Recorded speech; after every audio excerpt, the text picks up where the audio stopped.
Let's talk about fatigue and its implications for your training. First of all, there are three types of fatigue that we need to understand and cover.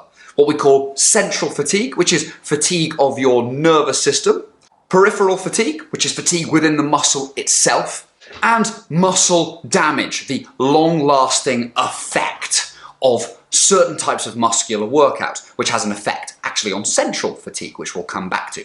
First of all, let's define what each of those means. Central fatigue just refers to a temporary reduction in force due to an effect in your nervous system. We say it's a temporary reduction because you recover from it and it comes back. We also say it's fatigue because it can be partly overcome by us electrically stimulating that muscle, so bypassing the nervous system's recruitment requirement. And so we can see a discrepancy between the amount of force that muscle can produce when we electrically stimulate it versus what you can produce when your brain tries to do it.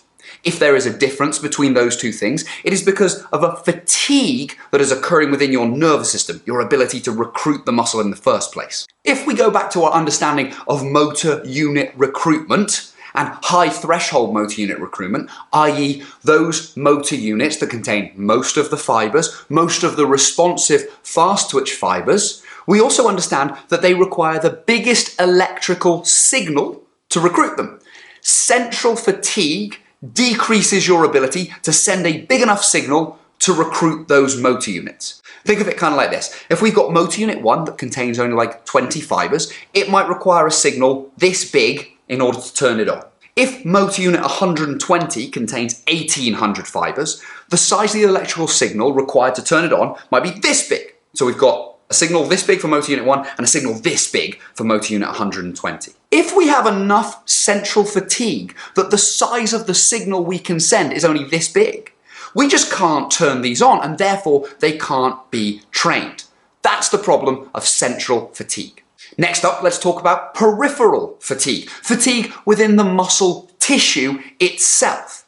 This refers to a, again, temporary reduction in the ability to produce force within those actin and myosin cross bridges. Interestingly, as we increase peripheral fatigue, fatigue within the muscle, we actually decrease the requirement for the size of the electrical signal from the nervous system. So, if we've said that central fatigue decreases our ability to send big signals, peripheral fatigue actually decreases the requirement for the size of the signal, at least while we're training. Under normal circumstances, we see full motor unit recruitment at about 80 to 90% of your max force production. We're going to call that about your 5 rep max, i.e. at that point we see a big enough boom, explosion of electrical activity to recruit the whole spectrum. If we lift something that you can lift 10 times, we don't need a big electrical signal to begin with. We don't need the maximum one. We need a sub-maximal one. But as the motor units that we've recruited are unable to overcome the load as some of them start fatiguing, we start recruiting more and more of those motor units to compensate for the loss of the ones that can't keep going. And that actually happens by a decrease in the electrical requirement of those higher threshold motor units. So if normally, again, they require this much of an electrical signal, as we fatigue peripherally within the muscle, the size of the signal they require decreases, which means we can recruit them at lower levels of force than we ordinarily would be able to do. Central fatigue decreases our ability to send an electrical signal of sufficient volume or amplitude, but peripheral fatigue lowers the requirement of that amplitude. Or you could say that central fatigue impairs our ability to reach full motor unit recruitment, but peripheral fatigue enhances it. When we're working out, we are creating both peripheral fatigue and central fatigue with every rep that we do. Every time we contract a muscle, a signal comes up a bunch of nerves we call afferent nerves and sends a signal to your brain that's like, oh, we're doing some work.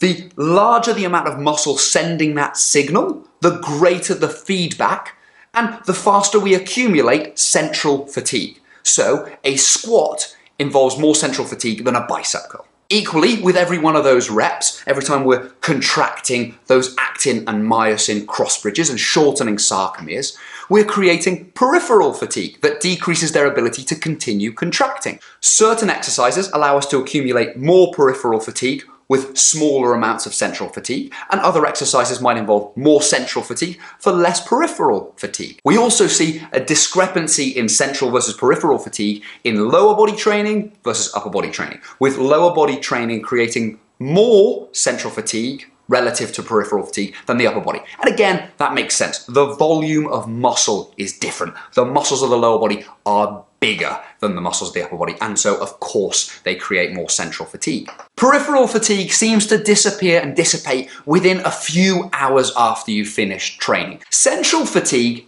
if no muscle damage is present, also seems to disappear pretty quickly, maybe within a day. But if muscle damage is present, we can see a decrease in central fatigue for a prolonged period of time.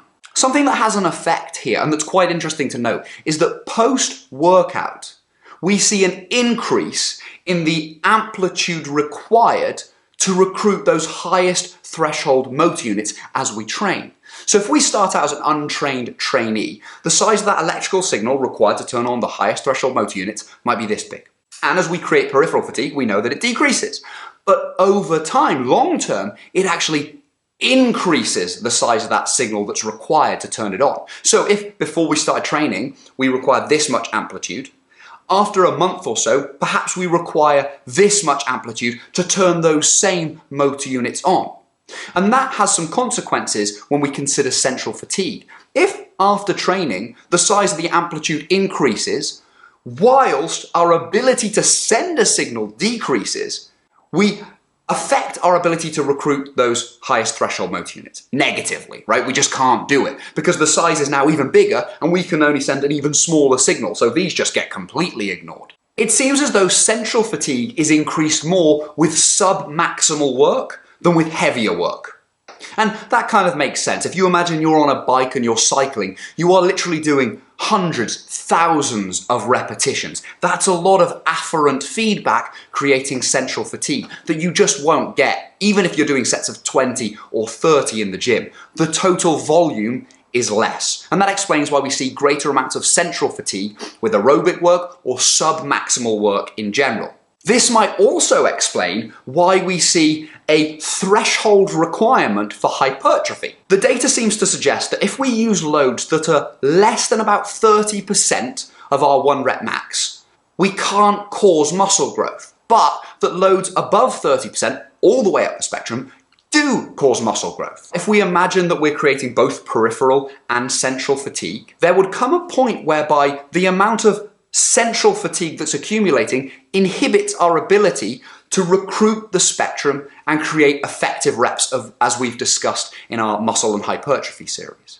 Where that threshold is seems to be about that 30% mark. So if you use loads above that and take them to failure, they are likely to experience peripheral fatigue before they get to a point of too much central fatigue that they can't experience hypertrophy. One of the things I'm curious to play with for people a little bit at the moment that I think makes sense with our understanding of this stuff is gradually increasing rest periods as the session goes on. The amount of central fatigue we experience near the start of the session is likely to be a lot less than towards the end of the session, assuming we didn't train our balls off yesterday. So after set 1, we might only take, say, 90 seconds of rest. After set 2, we might increase that to 2 minutes. After set 3, 2.5 minutes, and so on and so forth. So if you're trying to grow an incredible ass or a jack pair of guns, you really do need to understand fatigue and how to manage it appropriately and how to structure your plan around it so that you can get as jacked as you want.